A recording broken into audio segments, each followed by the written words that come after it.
conhecimento, louvar a Deus. São chamados por Deus. Eu vou me tornar melhor, eu vou me tornar mais parecido com Jesus ao viver essa situação. De alguma forma, Deus vai usar isso ao meu favor. Se você não tiver uma atitude de louvor diante de todos os eventos de sua vida, você vai tirar Deus de cena. Ou vai afirmar que Ele perdeu o controle, ou até mesmo que Ele errou ao lhe permitir você passar por aquilo. E daí chega naquela fase muito perigosa, onde nós nos tornamos juízes de Deus. E nós começamos a avaliar. Deus não deveria ter deixado isso acontecer comigo. Deus não foi justo em deixar isso acontecer comigo. E nos colocamos no lugar de Deus, querendo dizer aquilo que Deus deveria ter feito ou não fazer. Então Deus nos chama para nós termos uma atitude de louvor constante e reconhecer que em todas as coisas Ele tem o controle. Ao agir assim, nós não estamos aceitando a vontade, nós estamos aceitando a vontade de Deus para nossas vidas. Ao contrário, quando nós murmuramos a respeito daquilo que nos acontece, nós estamos nos queixando do que Deus está fazendo. A gente pensa, não, eu só estou reclamando porque é óbvio, né? Uma coisa ruim acontece, é normal reclamar. Por que nós achamos que é normal reclamar? Porque a primeira atitude nossa diante de coisas difíceis que vêm até nós é reclamar. Nós criamos o hábito de reclamar. E aqui nós temos que compreender que louvor é totalmente ao contrário do murmurar. Quando nós louvamos a Deus por uma situação difícil, quer dizer que aceitamos e aprovamos esse acontecimento como parte do plano de Deus para a nossa vida. A gente fala sim e amém, Deus. Se eu tiver que passar por isso, amém. Eu me submeto à tua vontade. Eu confio que o Senhor está cuidando das coisas, mesmo que eu não estou entendendo nada. Eu confio que o Senhor está cuidando de mim.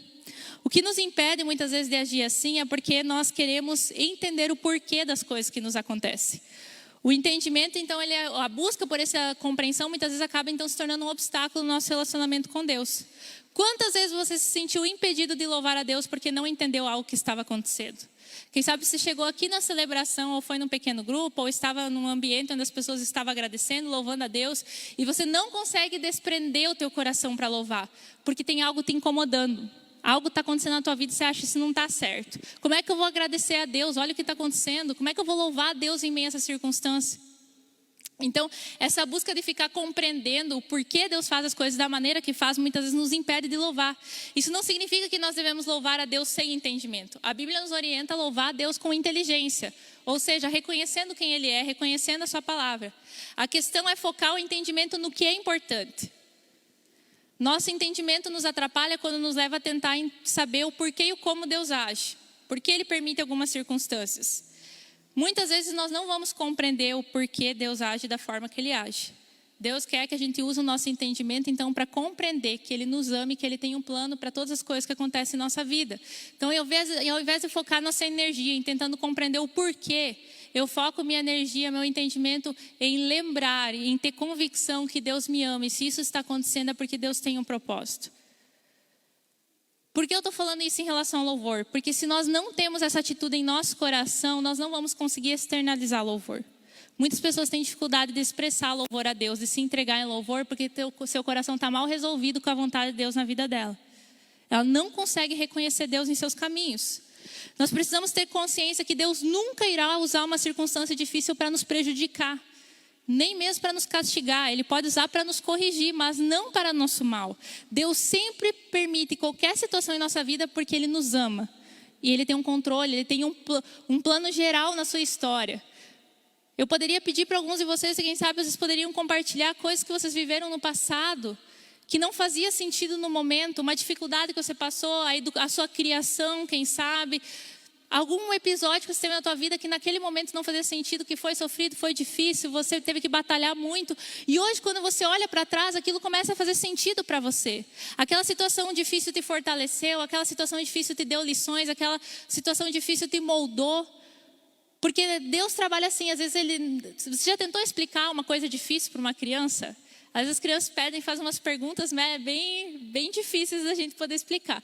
E daí você pega e só dá um por cima, assim, porque se você for explicar tudo tintim por tintim, você sabe que eles não vão entender.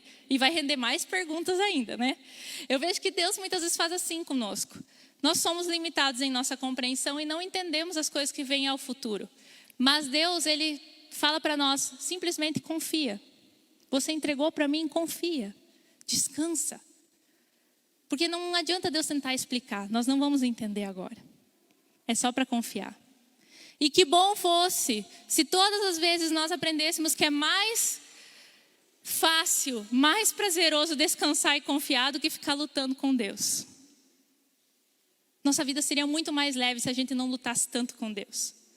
Se a gente simplesmente aceitasse a sua vontade sobre nossa vida. Muitas vezes Deus usa situações difíceis para nos corrigir, para nos melhorar, ou para nos fortalecer, para nos proteger de alguma coisa, ou para nos usar em alguma situação. Em todos os momentos eu confio. Quem sabe nesse momento você está lutando para entender o porquê de alguma situação difícil que está passando.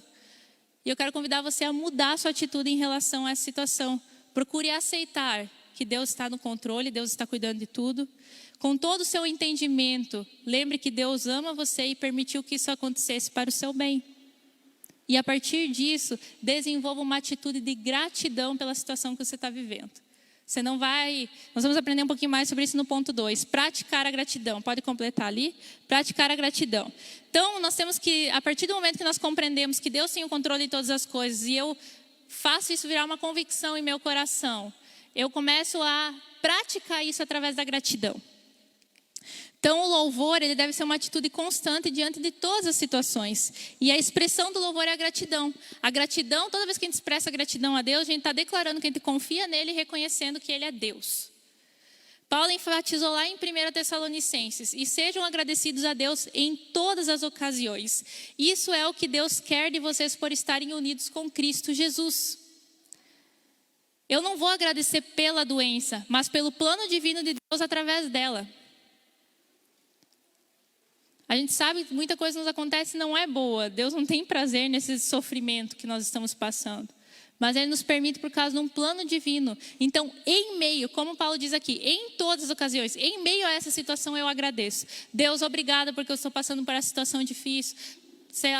Obrigada por essa doença. Obrigada por ter que resolver essa questão. Obrigada pela dificuldade que eu estou passando no meu trabalho. Por essa situação está me levando a me tornar uma pessoa mais dependente do Senhor. Por essa situação está me levando a confiar mais em Ti. Por essa situação está me melhorando. Por essa situação está me fazendo ver o que importa na vida e tirar meus olhos do que não importa. Então nós aprendemos a agradecer. E tudo muda quando nós passamos a aceitar as situações difíceis com gratidão. Infelizmente, nossos olhos se voltam muito facilmente para as coisas negativas. E isso nos impede de agradecer, porque os nossos olhos procuram primeiro tudo que está errado. E daí nós desenvolvemos, infelizmente, a mania de reclamar. Como é ruim estar perto de uma pessoa que só reclama o tempo todo. Que só encontra problema em tudo, tudo se torna uma dificuldade, e aquela pessoa torna tudo pesado à sua volta. Esse dia eu estava conversando com o Edson que uma das características da velhice, infelizmente, é que muitas pessoas chegam à sua velhice e se tornam pessoas reclamonas, resmungonas, pessoas sem esperança, né? Pessoas complicadas de lidar. A gente compreende que a velhice não é algo fácil, né? É um momento onde a pessoa muitas vezes tem que lidar com doenças, com a dor, com a falta da independência, né? Então não é uma situação fácil.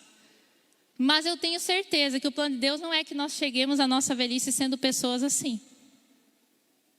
Deus quer que a gente chegue à nossa idade avançada sendo pessoas gratas. Pessoas onde eu imagino nós chegando à velhice, nós sentar na sala e os jovens, os adolescentes, as crianças têm prazer de estar perto, porque se você sempre tem uma história para compartilhar, uma bênção para dar, você sempre está com um sorriso no rosto, você tem prazer na vida.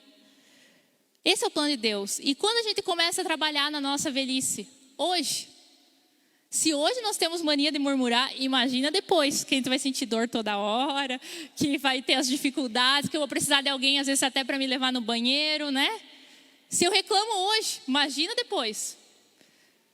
Aí tem que desenvolver essa atitude de gratidão desde hoje. Eu tenho que me corrigir. Eu não posso achar normal, diante dos desafios, a primeira reação minha. Nós vamos passar rapidinho por ele, ou ter sucesso, vamos tornar as coisas mais leves, ou nós vamos comprometer tudo e ter que repetir tudo de novo, ou quem sabe, né? Você resistir tanto a Deus que Deus... É como a gente lê na palavra de Deus, você resiste tanto ao Espírito Santo que ele se entristece e sai. Então nós precisamos desenvolver, em vez da mania de reclamar, a mania de agradecer. Você já pensou ser conhecido como uma pessoa grata? Lá vem fulano, o grato. agradece o tempo todo, agradece pelo sol, né? Agradece pela comida, agradece, meu Deus, que bem que tu chegou, Deus, glória a Deus, glória a Deus. Né? O Edson era conhecido como glória a Deus, tudo ele falava glória a Deus quando era jovem. Até hoje fala, né? Mas era diferente, no meio do contexto tudo era glória a Deus.